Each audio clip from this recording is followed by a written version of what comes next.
Mon rôle est de rendre visibles les risques invisibles. En entreprise, il y a toujours une forme de routine et avec elle une sous-estimation souvent des risques professionnels.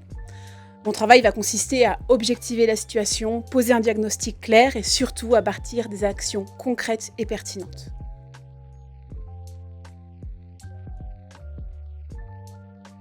Elle débute toujours par une analyse de l'existant. Documents, organisation de travail, entretien avec les équipes, visite terrain.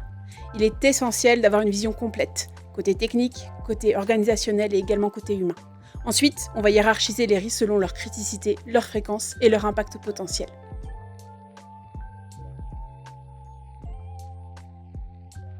Le DUERP, évidemment, document unique d'évaluation des risques professionnels, qui reste évidemment l'outil central. Mais on peut également utiliser d'autres outils comme des grilles d'audit, des observations de terrain, des indicateurs de pénibilité et parfois également des outils sectoriels selon le secteur d'activité. L'essentiel est d'avoir un langage commun avec l'entreprise.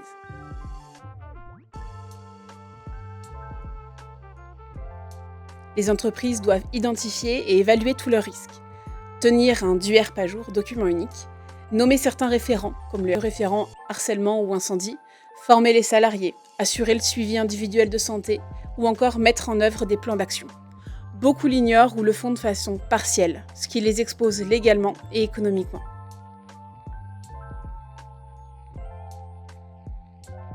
Les risques qu'on rencontre le plus souvent sont les TMS, troubles musculo-squelettiques, les RPS, risques psychosociaux, les risques liés aux machines ou encore aux produits chimiques. Il y a également les risques liés à l'organisation de travail. Ce sont souvent des risques latents, jusqu'à ce qu'un accident ou un signal faible les rende visibles.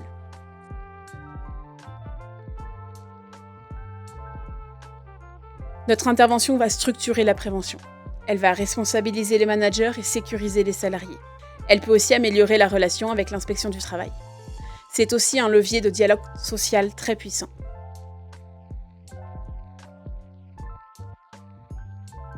Non, je ne travaille jamais seule. Je travaille avec les dirigeants, avec les RH, parfois les représentants du personnel ou les CSE, et évidemment avec les salariés. La prévention est transversale, et si elle ne touche pas tous les étages de l'entreprise, elle ne tient pas.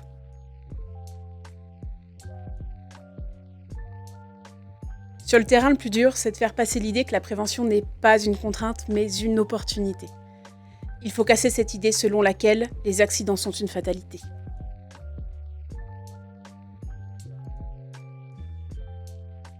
Ce que je constate le plus, ce sont des équipes plus sensibilisées, des actions simples mises en œuvre rapidement et, au global, une meilleure organisation du travail.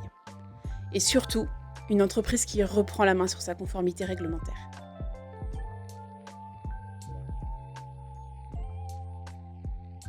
La plateforme me permet d'être mise en relation avec des entreprises qui ont un vrai besoin. Je gagne du temps, je suis mieux valorisée et je me sens soutenue administrativement.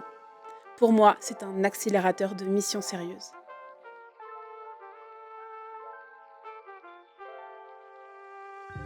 Vous êtes préventeur et vous souhaitez proposer vos services à des entreprises ? Vous êtes une entreprise et vous cherchez un préventeur sur des missions santé-sécurité ? Rendez-vous sur adoptunprev.fr pour être mis en relation.